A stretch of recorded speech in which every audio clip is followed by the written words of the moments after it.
Sir यहाँ पे अनुपम आया क्या? अभी नहीं आया सर। अनुपम नहीं है तो सड़क पर बैठ जाते हैं हम लोग यहाँ पे।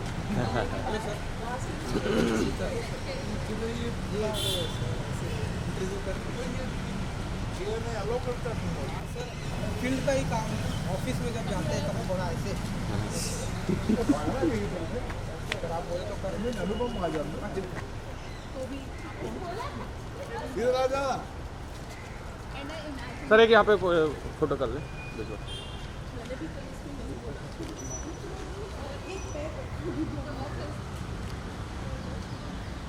आइए मैं दफ्तर आ गया ताकि अनुपम थोड़ा एम्बेरस। मेरा पर्पस ये है कि वो लेट आए, मैं उसको एम्बेरस करूँ कि हम पहले पहुँच गए हैं। उसने मुझे मैसेज भेजा बेचारे ने, 11:20 को आना था।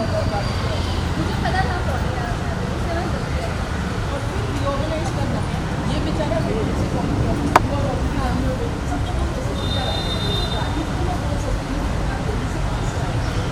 वो हरमन का है।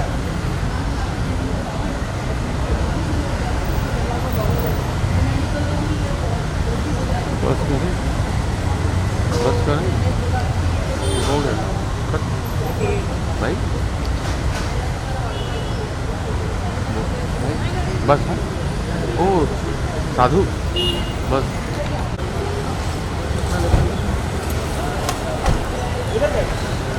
सर इधर है। महाराज की जय हो। आइए सर सर आइए पीछे आ जाओ पीछे आ जाओ हट जाओ। 40 साल बाद सो गए भट्ट साहब, अंदर से जागे हुए हैं, अंदर से 40 साल से जागे बस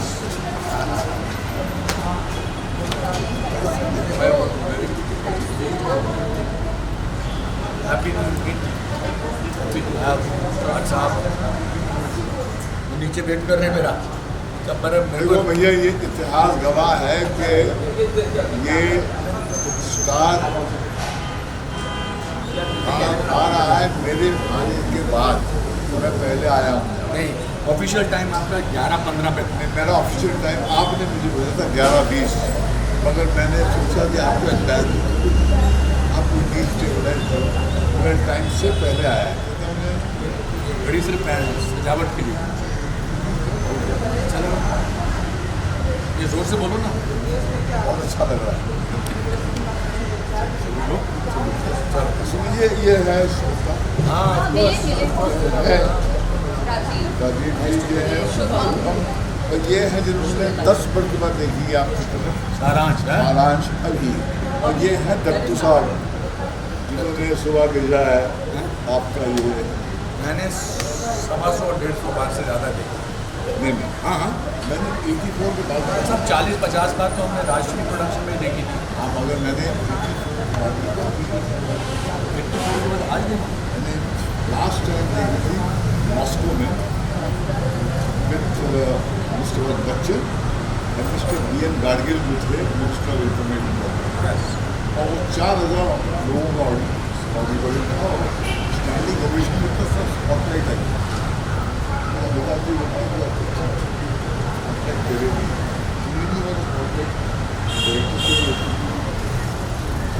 मैंने भी सुबह 5:30 बजे देखी, 5:30 और बहुत रोया, बहुत। आइए चलते हैं। Thank you for coming. Thank you. आइए हमारे आपको हाँ गेस्ट ऑफ ऑनर है। इनकी दुकान खुली रहती है ना। सोच रहे आप दोनों साथ में हैं तो वो साथ में हमने जहाँ इतनी सजाई है दुकान, तो हमेशा कितना भी दे दो उससे ज़्यादा रहता है। और हम सारांश से कनेक्टेड ही बात करेंगे और फिर वापस बस। अगर तुमने कुछ और पूछा ना तो शायद कहूँगा तुम्हारे सवाल पूछने का अधिकार है, मेरे जवाब नहीं देने का भी मुझे अधिकार है। वाह भट्ट साहब की जय। चलिए मेरी नई गाड़ी आज नहीं भट्ट साहब, 150 रहो। 150 पैसे भेजे थे मैंने 150 करोड़। आ जाओ इधर से, इधर से आ जाओ। पहले गाड़ी देख लो, गाड़ी के साथ फोटो। जी साहब, इसको मैंने 30 रुपये दिए थे टैक्सी में वापस जाने के लिए। हाँ भट्ट साहब, ये इतिहास गवाह है कि 30 रुपये मैंने दिए थे, ये मुझे एयरपोर्ट छोड़ने आए थे, तो बड़े शर्मिंदा थे कि भैया वापस जाने के लिए पूछ लूँ कि नहीं पूछूँ। पैसे थे नहीं वापस जाने के लिए। ऑटो के मैंने 30 रुपये दिए थे इसको, 30 रुपीज़। 30 रुपये। और उसके चक्कर में आज तक कम से कम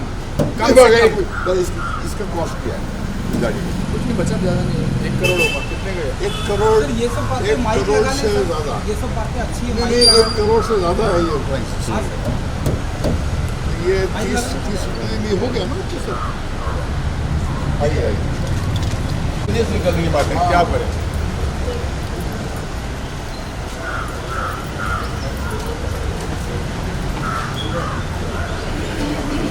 बस यहीं से छोड़ दो। हाँ जी, जब मैसेज भेजा तो तेरा बड़ा ठंडा रिस्पॉन्स आया। ठंडा। No idea where I was. I know. Then I realized that I have to see it. हाँ, so the reverence that you showed. हमारे लिए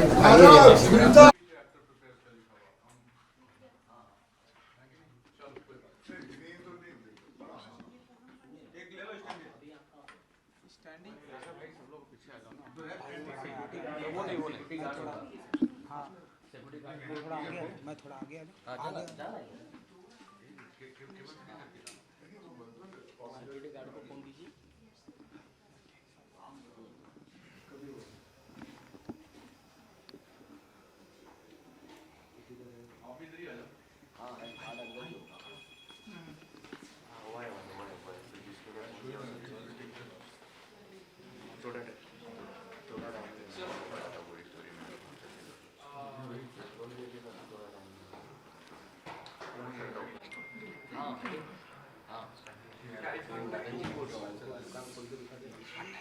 स्टैंडी ठीक है, दुकान खोल ली, ठीक है। आ जाओ भाई, रोल है सबका। तेरा कैमरा कौन सा है? सर ये रोल है। हाँ पकड़ लिया। नहीं भाई देखो माइक रोल है। एक मिनट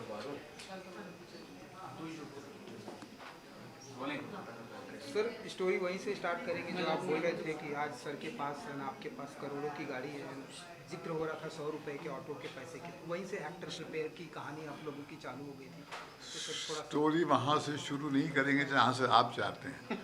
स्टोरी वहाँ से शुरू होगी जहाँ से स्टोरी शुरू होती है। 40 साल पहले आज ही के दिन 2 फरवरी 1984 में फिल्म सिटी में एक सीन हमने शूट किया था जहाँ पर एक बुज़ुर्ग एक कस्टम ऑफिसर के कमरे में घुसता है और चिल्ला कर कहता है कि क्या मुझे अपने बेटे की अस्थि को हासिल करने के लिए भी घूस देनी पड़ेगी। उस सीन ने लोगों के दिलों में जाकर ऐसा अपना एक स्थान बनाया है कि 40 साल बाद भी उसका जिक्र होता है। ये जो एक्टर प्रिपेयर्स का जो स्कूल है जो 19 साल से चल रहा है, 5 तारीख को उसके 19 साल हो जाएंगे। अच्छा, 19 साल से चल रहा है, जहाँ पर ये शिक्षा देते हैं नौजवानों को जो मुल्क के मुख्तलिफ इलाकों से आते हैं। उसकी बीज उस दिन बोई गई थी। आज ये वृक्ष बन गया है और आज इस वृक्ष के नीचे बहुत सारे लोग आते हैं, उसकी छाँव में आनंद लेते हैं, ज्ञान प्राप्त करते हैं और जाके अपना भविष्य जो है तराशते हैं। तो उस वक्त ये जो नौजवान आया था वो जैसे मुंबई में हज़ारों लाखों लोग आते हैं सपने लेकर, मगर अगर आप करीब से शहर को महसूस करें तो इस शहर की गटर से मरे हुए सपनों की बू भी आती है। वाह, बहुत कम लोग हैं जो अपने जज्बे के बल पे, अपने इरादे के बल पर, अपनी मेहनत के बल पर कहीं पर एक मकाम बनाते हैं, क्योंकि पेशा जो है किसी को माफ़ नहीं करता, खास करके नाकामयाब लोगों को। और यहाँ पर इस नौजवान ने जब दरवाज़ा खटखटाया मेरे घर का और मैंने दरवाज़ा खोला तो मुझे आज भी याद है, वो एक चेहरा था जिसकी आँखों में एक नूर था और एक उम्मीद थी कि यहाँ से कुछ हो जाएगा। और मुझे ठीक से याद है कि मुझे तुम्हारा नाम याद आ गया। हाँ मतलब आई वॉज वेरी हैप्पी। उन दिनों डायरेक्टर्स जो हैं स्ट्रगलिंग एक्टर्स के फ़ोन उठाया करते थे, वो एक प्रथा थी। और हम भी खास कामयाब नहीं थे, मगर उठाने की प्रथा जो है उस वक्त थी, आज नहीं है। तो वहाँ से इस नौजवान का सफ़र शुरू हुआ। 28 साल का था जब उससे मैंने एक 65 इयर्स ओल्ड कैरेक्टर का किरदार दिया। लोगों को लगा कि एक बूढ़े का रोल होगा। उनकी जहनियत पे तरस आया मुझे कि जो मैं बनाने जा रहा हूँ वो मुझे पता है, और शायद इस बच्चे को भी पता नहीं था कि क्या बना रहा हूँ मैं। मगर इसकी जो ख़ास बात है, इसकी एक्टिंग की कला, ये तो गोल्ड मेडलिस्ट थे जब आए थे, ये शिक्षा देते थे लोगों को एक्टिंग के। मगर जब ये इसकी जो ख़ास बात है वो समर्पण करना। समर्पण का जो ज्ञान है ना, ये कोई आप किसी को दे नहीं सकते। वो आपकी फितरत में, आपकी रूह में होता है या तो नहीं होता है। जब तक आप समर्पण नहीं करते उस किरदार को वो बिल्कुल अपनाते नहीं हैं, तब तक वो संभव ही नहीं है कि सारांश जैसी परफॉर्मेंस आप दें जो मैंने कल 84 के बाद में देखी। मैंने कल 40 साल बाद। हाँ, मैंने लास्ट देखी थी मॉस्को में। बच्चन साहब थे, गाडगिल साहब थे, इंफॉर्मेशन मिनिस्टर। रशिया में ऑफिशियल एंट्री थी ये, वहाँ पर स्पेशल क्रिटिक्स अवार्ड मिला था।